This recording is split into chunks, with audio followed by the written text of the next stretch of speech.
दोस्तों, अतीत से लेकर वर्तमान तक दुनिया में कई ऐसे शासक रहे हैं जिन्होंने सत्ता के मद में चूर होकर अनेकों अक्षमय अपराध किए हैं। ऐसे कुछ नेताओं की क्रूरता मानव इतिहास में सबसे खूंखार है। तो दोस्तों, आइए इतिहास के पन्नों से जानते हैं ऐसे ही कुछ खूंखार नेताओं के बारे में। दोस्तों, जब सत्ता के नशे की बुखार सिर पर चढ़ती है तो यह अच्छे से अच्छे इंसान को एक अत्याचारी दरिंदा बनाकर छोड़ती है। इसके बाद ये शासक अनाचार और क्रूरता की सभी हदों को पार कर जाते हैं। इतिहास के पन्नों को देखें तो ऐसे कई शासक समय समय पर दुनिया के सामने आते रहे हैं। दोस्तों, कुछ नेताओं की क्रूरता तो मानव इतिहास में सबसे खूंखार है। किसी ने उन सभी को महान बताया तो किसी ने दैत्य और असुरों से तुलना की। तो दोस्तों, आइए इतिहास के पन्नों से जानते हैं अब तक के ऐसे कुछ सबसे क्रूर शासकों के बारे में जिसकी क्रूरता देख अच्छों की पसीने छूट जाते थे। तो दोस्तों, वीडियो में आगे बढ़ने से पहले वीडियो को लाइक और चैनल को सब्सक्राइब जरूर करिएगा।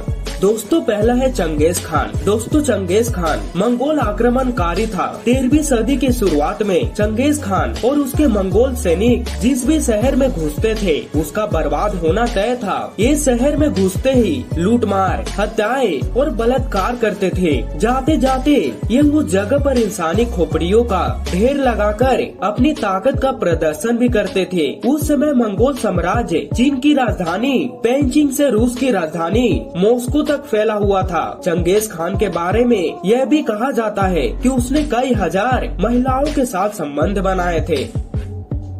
दोस्तों, नंबर 2, व्लाद या ड्रैकुला। दोस्तों, रोमानिया के वालासिया के राजकुमार व्लाद थर्ड को ड्रैकुला के नाम से भी जाना जाता है। व्लाद का जन्म सन 1431 ट्रांसिल्वेनिया में हुआ था। कहा जाता है कि वह इंसानों का खून पीता था। हालांकि कई लोग इसे अफवाह मानते हैं। osmanli सल्तनत के खिलाफ जंग में घिनौना काम करने और अपने दुश्मनों को भाले में टांग कर डंडों से लटकती लाशों के जंगल बनाने के कारण ही उसे ड्रैकुला का नाम दिया गया था। वह अपने दुश्मनों को भाले के नोक पर टांग दिया करता था।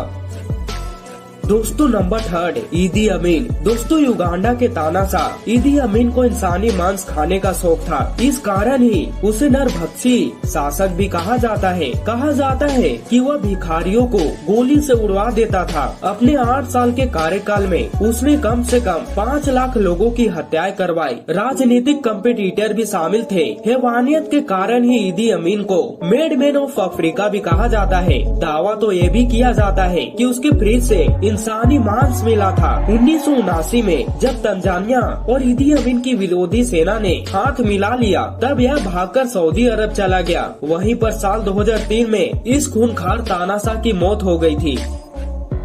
दोस्तों, नंबर 4, माओ जेडोंग या माओ त्से तुंग। दोस्तों, माओ जेडोंग चीन की कम्युनिस्ट पार्टी का संस्थापक था। भले ही चीनी इसकी तारीफ करते हुए न थके, लेकिन वास्तव में यह एक खूंखार तानाशाह था जिसकी नीतियों और अत्याचार के कारण कम से कम 4 करोड़ लोगों ने अपनी जान गंवाई थी। माओ का इलाज करने वाले डॉक्टर जी.सी. ली की किताब के अनुसार वो अपनी पूरी जिंदगी में कभी ब्रश नहीं किया था। किताब में यह भी लिखा गया था कभी नहाया नहीं करता था। 26 दिसंबर 1893 को हुनान प्रांत के सायोसन कस्बे में जन्मा माओ बाद में आधुनिक चीन का संस्थापक बना।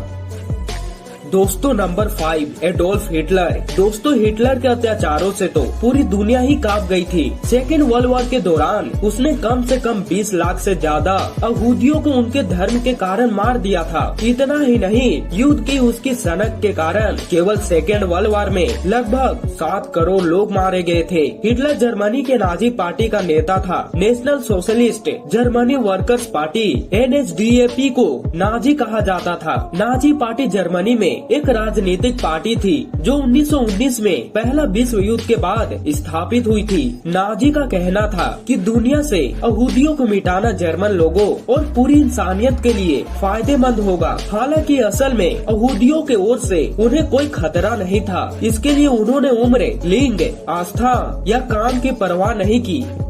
दोस्तों, ये थे दुनिया के 5 खतरनाक तानाशाह जिनके सनक के कारण कई हजारों लोग मारे गए। दोस्तों, कमेंट करके जरूर बताइएगा आपको इनमें से कौन से तानाशाह सबसे खतरनाक लगता है। और दोस्तों, वीडियो को लाइक और चैनल को सब्सक्राइब करके बेल आइकन को ऑल जरूर करिएगा ताकि हमारी ऐसे नॉलेजेबल वीडियो सबसे पहले आप तक पहुंच पाए।